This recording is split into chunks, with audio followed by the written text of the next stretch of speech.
we can have a look at a couple of brands that I saw that I thought were really interesting. This is an Australian brand, right? Marshmallows. Now, a lot of you guys know last week I shared the popcorn brand that raised 5 million in Toowoomba. And then I actually put the link on the Facebook page. There's another one, right? These guys are in Australia, marshmallow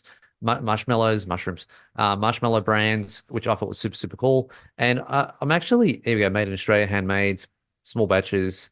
Um, this seems to be growing a lot, right? These kind of simple things, and they're just focusing purely on marshmallows, just like the other brand Toowoomba focus purely on popcorn, right? That one little thing. Now, if you watch a lot of my videos, you know that I always tell you to focus on one particular type of product, whether it be, it doesn't matter what category you're in. If you're focusing on coffee grinders and that's your niche, just do coffee grinders, right? And then later on, you can add a little bit of upsells here and there with different products, but just focus on that one thing, be really good at that one thing. And I think a lot of people are starting to do that now, and they're starting to realize, hey, I can't be the best at everything, but I can get that one product, pick that one product and do really, really well at it.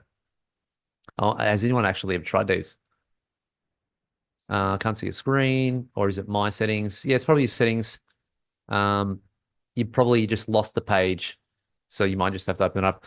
But yeah, so in terms of this particular brand, I thought it was super awesome. And again, purely just focusing on marshmallows. And again, if you take a little bit from this, even their branding is really, really cool, right? So you can, if you had applied this to another niche or one of your niches, if you believe it's the same customer avatar, like look at that Tutti Frutti one, it looks so cool, right? I absolutely love it. I think it's really, really nice branding. And again, them focusing just on that one thing is absolutely genius.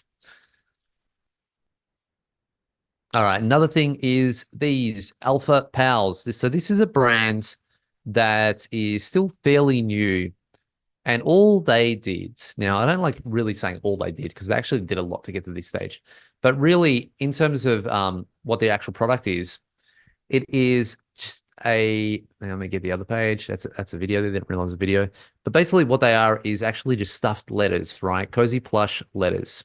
And they're doing extremely, extremely well with these plush letters. A very, very simple idea, right? And it kind of reminded me of one of the brands. Now, if we look at the prices of these, $195, right, for a small beanbag and these 26 plush letters. So really, really good margins for that. And the whole idea of, I guess, the Empower Hour and doing these and showing you these is so that way you can look at it and you can think, okay, well, it's not really too complicated, right? They haven't really complicated it. They've just done something that is quite unique, right?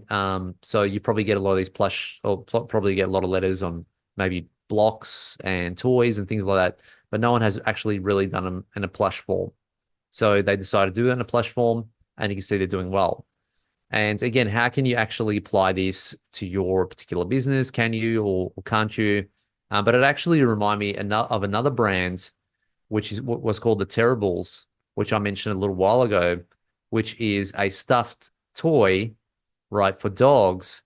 And the cool thing about this stuffed toy is that the actual arms and the ears and the legs actually detach with Velcro, right? So it kind of makes the dog feel like they're ripping it apart, but they're actually not, right? And it comes off, and then you can just put it back together with Velcro. And I thought it was a really, really cool and really interesting idea for them to actually do this. And again, they just purely focused on this one particular toy, right, for dogs, and made it this kind of fun, interactive toy where the dog will feel like they're actually ripping it off, but they're actually not, right? And putting it together. It reminded me of this brand that I showed probably last year, I think it was. So super cool, really nice Shopify website also that I think is super nice. So this is their Kickstarter created by. So 3,227 people backers pledged 112,524 to help bring this project to life, right? And something I've mentioned before is that you don't always need the money to start, right? What you need is a good idea. Now, Kickstarter is probably one of those ideas that's a really great idea. If you have a very, very low budget, but you have a really cool idea about a certain product, then I would highly recommend you try getting on Kickstarter to actually try to see it, come to life in their words. And the good thing about Kickstarter is that the only stage that you actually need to be at is you need to have a sample of the actual product. You need to know who your manufacturer is.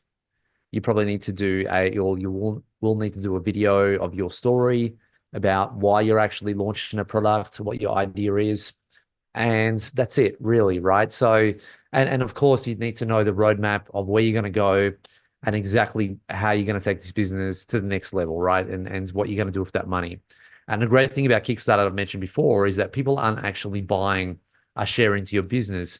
What they're doing is they're essentially buying future inventory, right? So all those backers there, when they come into your Kickstarter campaign, they'll have the option to put $50, and that $50, let's say, will get them the first two products. They can choose two terrible products once they launch, or they can put $100 and they can get, four products or five products or whatever it is.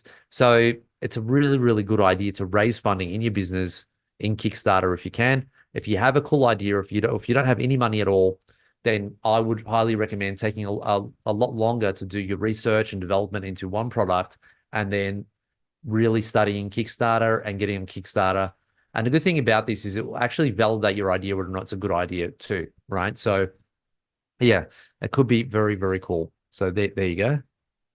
All right, you can even see this. I love how they keep all their pages up there. So this was their page, right? So what are terribles? So again, just a bio, terrible medium, terrible Excel, our vision. And so this is a image, all right? Very simple page. And that's their video, the risk and challenges. And that's all they had, right? So that is it. That one page got them $112,000. That would be US too, which is about 500,000 Australian. So that would be, yeah, that's pretty cool, right? That's all they did.